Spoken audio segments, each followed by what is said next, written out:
Tengo el gusto de estar con Matthew Storm. Él es CX Evangelist y tenemos el agrado de que esté con nosotros después de varios años de que fue su última ocasión aquí con nosotros en el Global Contact Forum. Matthew, when was the last time you were with us in the Global Contact Forum? You know, I think the last time I was in Mexico City for the Global Contact Forum was maybe 2011. Okay. Maybe 13 years ago, I think. Yeah, it's been a long time. Yeah. So glad to be here. No, thank you very much. Matthew, you are going to have a conversation about feels like the first time, Yes. making CX memorable. Yes. Tell us a little bit about your chat, what is going to be. Sure. Well, I'll go ahead and give away the title of my presentation. Feels like the first time.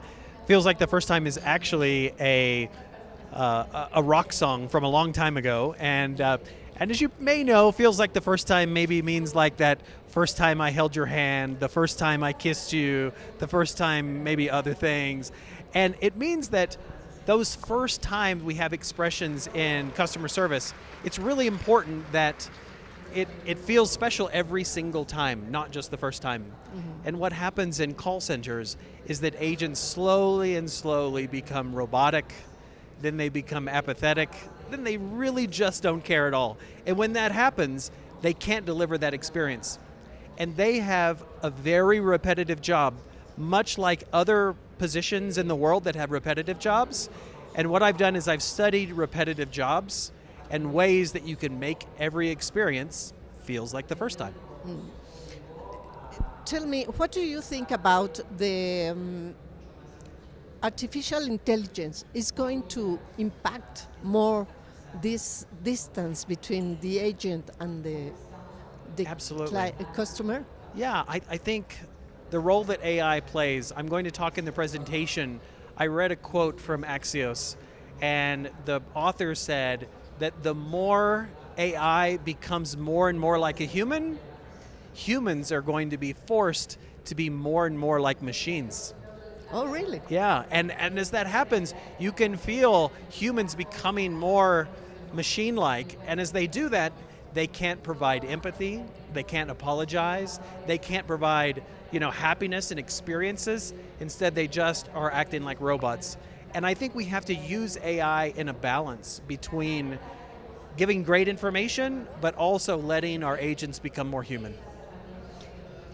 How do you see the contact centers today? What is the main challenge for them? I think the main challenge for many contact centers, to be quite honest, is to avoid as many calls as we possibly can. So if I can avoid calls, I can reduce costs. And for many call centers, that is the first priority. Mm-hmm. And because it can reduce costs, and when costs are reduced, then it's, everything else is just providing good experiences when we can. So while that's a challenge, when we do have an interaction, when self-service fails, when AI doesn't do the job, when the IVR doesn't collect the information, how can we deliver exceptional experiences every single time? Mm-hmm. I think that's going to be a big challenge. What would you recommend to the contact centers in Latin America? So I would say for the contact centers in Latin America, it's to innovate and innovate and innovate fast. Because if you're thinking about AI today, that means your competitor and everyone else is thinking about AI. And do you have the tools to make AI a reality this month, this quarter, maybe the first part of this year? Or is your organization going to be sitting around for 1 year talking about it? And my advice to call centers in Latin America would be to embrace this AI, innovate, and do it as fast as you can, but also keep your finger on the pulse, if you will, of the customer experience. What do you think about the opportunity of Mexico in the nearshoring services? Sure. I think nearshoring is amazing.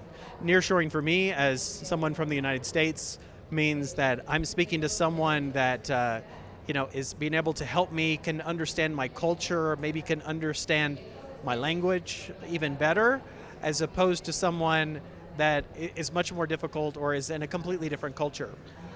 So I believe nearshoring is an amazing thing for both the companies that are in the United States, but also the opportunities that it brings for Mexico. Thank you very much, Thank Matthew. you for having me. And please tell me, what do you think about this Global Contact Forum?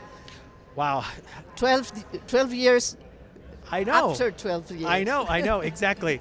You know, the thing that makes me happy is to see people so passionate about customer service and being human. The thing that makes me just a little sad is sometimes the topics that we're talking about, we've been talking about them for 2 decades. Yeah. And I'm ready for innovation and excitement and bringing new energy to this industry. And so we're not talking about average handle time and coaching the agent with these things.